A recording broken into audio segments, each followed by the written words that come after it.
Lazy, ungrateful sentences. Today, we're going to talk about how to make sure that all your sentences do work! Have you ever noticed that nobody ever says goodbye on the phone in a book or a movie? Or how about how the hero never stops to eat a sandwich or go to the bathroom? Well, we don't include those things in the story because they don't do any work for the story. They don't move the plot forward, they don't develop the character, and they usually aren't thematically important. And when you're writing, it's so important that every piece does work. And those are the three things that a sentence can do. They can either move the plot forward, develop character, or help to develop themes. And if a sentence isn't doing one of those things, it's gotta go. So one piece of what we're talking about today is sometimes called on-the-nose writing. Jerry Jenkins, who wrote the Left Behind series, likes to say that on-the-nose writing is the biggest mistake that new writers tend to make. So you might have heard other people talk about this before, but I'm going to share the very important other side of the rule that almost always gets neglected. So make sure that you stick around until the end. So on-the-nose writing is the stuff of real life that doesn't actually do any work for the story. It's realistic in its own way because it's the way that life really happens, but we don't actually need it in order to understand the action of the story or who the characters are.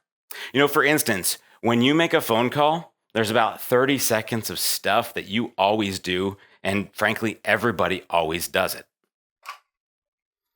Ring, ring, ring, ring. Hello, this is Allie. Oh, hey, Allie, it's Brad. Oh, hey, Brad, what's up? Oh, just doing my thing. How about you? Oh, nothing much, just in this video, Yeah, you having a good day? Yeah, I'm having a fantastic day. What about you?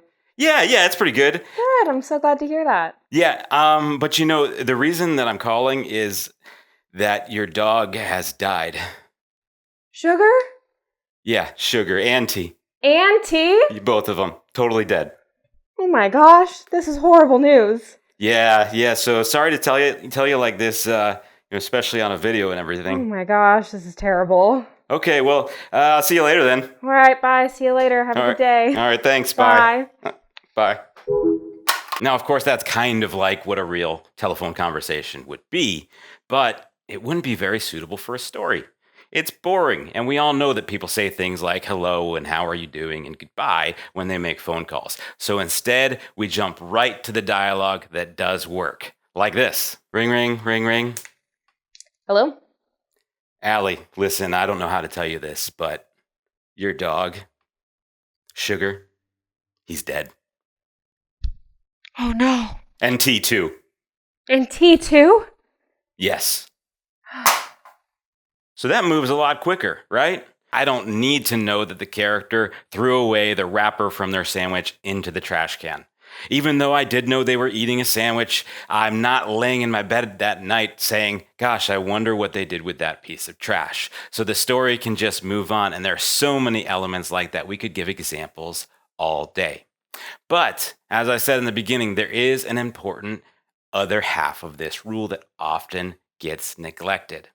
Sometimes those actions that characters take may seem insignificant, but they actually do work because they help to build the character.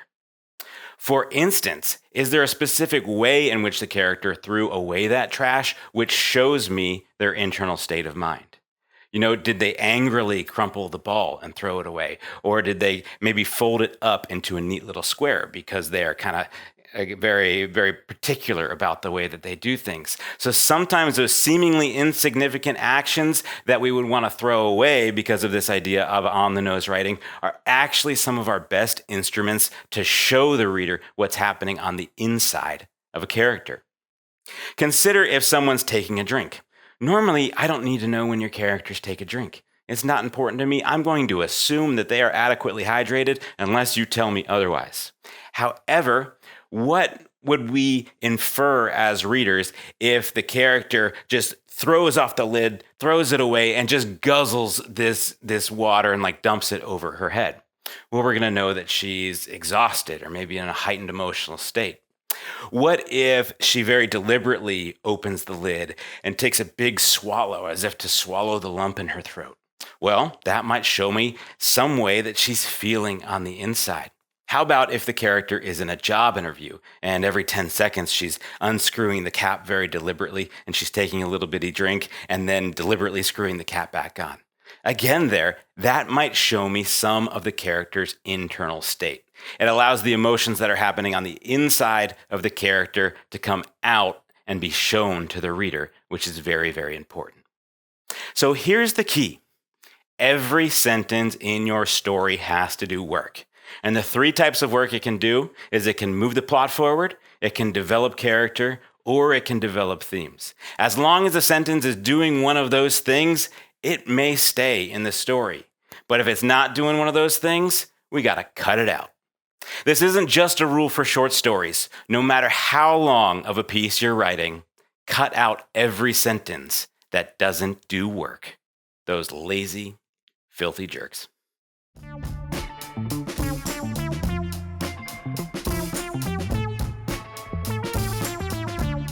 We talk a lot about how to do the work of being a writer here at the company. If you want to get better at doing the work so that you can reach lots of people and actually pay your bills with your writing, make sure to check out our training programs at